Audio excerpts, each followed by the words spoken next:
El diodo es el dispositivo electrónico más básico que existe y está fabricado de material semiconductor.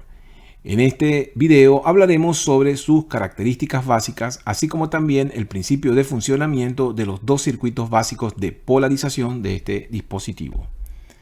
Como concepto, podemos decir que el diodo es un dispositivo de dos terminales conformado por una unión PN que conduce corriente eléctrica en una sola dirección. El término diodo surge de la composición de las palabras di, que significa dos, y odo, que significa electrodo, es decir, consiste en dos electrodos. De allí entonces su denominación. El símbolo del diodo es el siguiente. Acá vemos sus dos elementos fundamentales. De este lado identificamos el ánodo, que sería el elemento o la zona de material semiconductor tipo P. Y de este lado observamos el cátodo, que sería la zona o región de semiconductor tipo N. Acá vemos entonces la representación de la unión PN, estableciendo la vinculación entre la zona P y el ánodo con la zona N y el cátodo. Acá vemos la apariencia física de un diodo, en la cual tenemos los dos terminales y esta banda que indica cuál es el cátodo. Luego entonces tenemos cátodo y ánodo. Existen entonces dos circuitos básicos de polarización para el diodo. Acá vemos el primero, en el cual la fuente tiene el positivo conectado al ánodo y el negativo conectado al cátodo. Luego entonces vemos la polarización que se forma en el diodo, en el cual el positivo está directamente en el ánodo, el negativo está en el cátodo, es decir, tenemos una unión PN polarizada directamente. En consecuencia, el diodo conduce y circulará una corriente a través del diodo y a su vez también circulará por la resistencia, produciendo una caída de tensión también en la resistencia. Este tipo de circuito entonces se llama circuito de polarización directa. Luego entonces diremos que la corriente por el diodo será mayor que cero, es decir, es una corriente positiva porque hay una conducción de la unión PN. Y también podemos decir que la tensión de la fuente se distribuye en dos tensiones. La caída de tensión en la resistencia, que será el producto de la corriente por el valor de esta resistencia, más la caída de tensión en el diodo.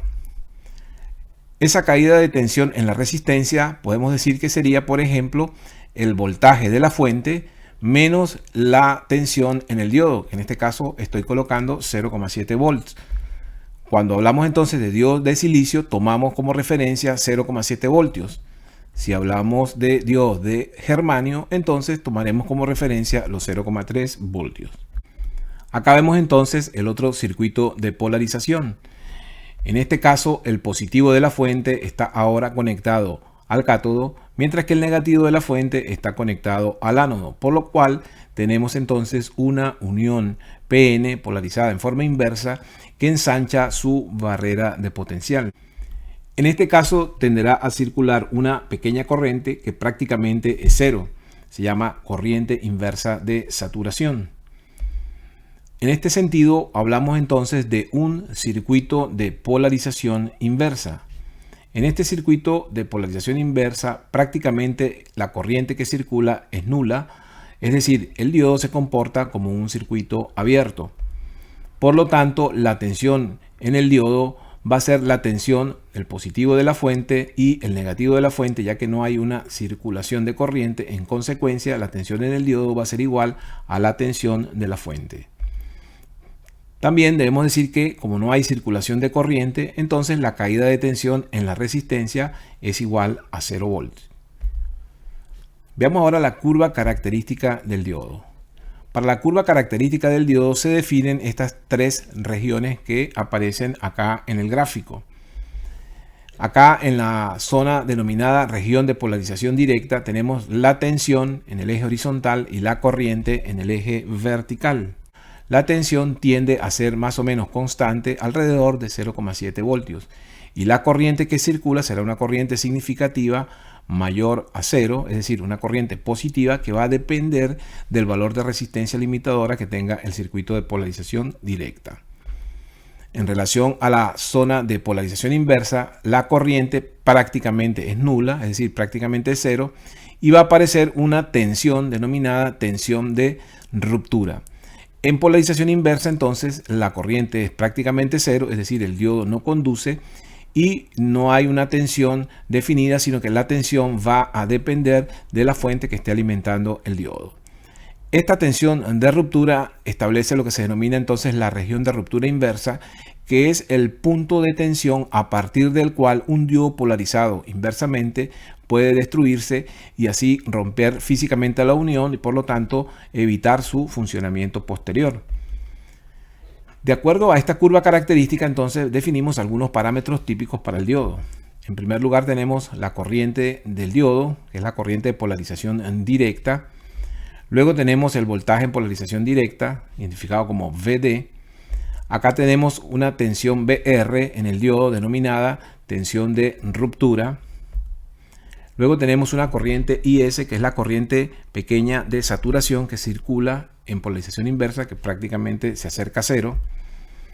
Y a partir entonces de la tensión y la corriente del diodo se obtiene la potencia disipada por el diodo, así como también una corriente de circulación máxima del diodo, que es la corriente máxima que se puede permitir circular por el diodo cuando éste esté polarizado en forma directa sin que produzca un daño físico en el mismo. También tenemos una potencia máxima relacionada entonces con esa potencia que se puede disipar en el diodo sin que se degrade y que siempre y cuando esté polarizado directamente pues circule una corriente significativa que produzca esta disipación de potencia. Veamos ahora los circuitos de polarización del diodo a través de un análisis de los datos característicos. Acá vemos la polarización directa del diodo, ya que la fuente está conectada con el positivo en el ánodo y el negativo en el cátodo. En este caso, supongamos que la fuente tiene un valor de 12 voltios y la resistencia un valor de 100 ohms. Como el diodo está polarizado en forma directa, si es de silicio tendrá una caída de tensión de 0,7 voltios. Y circulará por el circuito una corriente de polarización identificada como ID. Esa misma corriente pasará por el diodo y pasará por la resistencia, ya que estos dos componentes están conectados en serie. Entonces, la tensión en la resistencia podemos decir que es la tensión en la fuente menos la caída de tensión en el diodo, es decir, el voltaje de la fuente, en este caso 12 voltios, menos los 0,7 voltios que se caen acá en el diodo si este diodo es de silicio, como lo observamos acá en la ecuación. Al hacer la operación entonces nos queda que la tensión que llega a la resistencia es de 11,3 voltios. No llegan los 12 voltios ya que en el diodo polarizado en forma directa se caen 0,7 voltios. Luego, aplicando la ley de Ohm, la corriente directa es voltaje de la resistencia dividido entre la resistencia, ya que aplicamos la ley de Ohm acá en la resistencia. En consecuencia, sustituyendo los valores 11,3 voltios y 100 ohms, obtenemos que la corriente que va a circular por este circuito es de 0,113 amperes. Si multiplicamos por 1000 esta corriente en amperes, podemos escribir la corriente de la forma como se muestra acá, ID igual a 113 miliamperios. Con estos valores entonces podemos calcular la potencia en el diodo multiplicando su tensión por su corriente. 0,7 voltios, la caída de tensión en el diodo por 113 miliamperios nos da una potencia de 79,1 miliwatts. 0,7 por 113 serían 79,1 y voltios por miliamper nos daría entonces miliwatts, ya que voltios por ampere es watt y el mili se mantiene. Generalmente cuando trabajamos en el campo de la electrónica se suelen utilizar magnitudes expresadas en unidades submúltiplos de valores pequeños, o también se pueden expresar magnitudes en múltiplos, como es el caso por ejemplo de las resistencias, que son en algunos casos valores grandes. Acá vemos la potencia en la resistencia. En este caso sería la tensión en la resistencia multiplicada por la misma corriente del diodo. Recordemos que acá el diodo y la resistencia están en serie. En consecuencia tendríamos 11,3 voltios multiplicado por los 113 miliamperes. De esta forma entonces la potencia en la resistencia será de 1276 miliwatts, ya que voltios por amperios es watts y el mili se mantiene. Pero como es un valor significativo, 1276 miliwatts, los podemos llevar a watts dividiéndolo entre 1000. Y en consecuencia podemos decir que la potencia disipada en esta resistencia es de 1,27 watts. Ahora tenemos el mismo circuito, pero hemos invertido el diodo. En estas condiciones entonces el positivo está en el ánodo y el negativo en el cátodo. Por lo tanto, el diodo está polarizado en forma inversa. Al estar en estas condiciones, entonces la corriente que va a tratar de circular por el circuito prácticamente es cero, ya que el diodo se comporta como un circuito abierto. En estas condiciones podemos decir entonces que la corriente que circula por el diodo es prácticamente 0 mA y la tensión en la resistencia, al no haber circulación de corriente, pues no se producirá dicha caída de tensión. Por lo tanto, también el voltaje en la resistencia es 0 voltios. En el diodo hay tensión, ya que al ser un circuito abierto, el positivo de la fuente llega hasta el ánodo y el negativo de la fuente, como no hay caída de tensión en la resistencia, llega al cátodo. En consecuencia, si colocamos un instrumento de medición en los extremos del diodo, veremos que la tensión en el diodo es prácticamente la tensión de la fuente. En este caso sería 12 volts.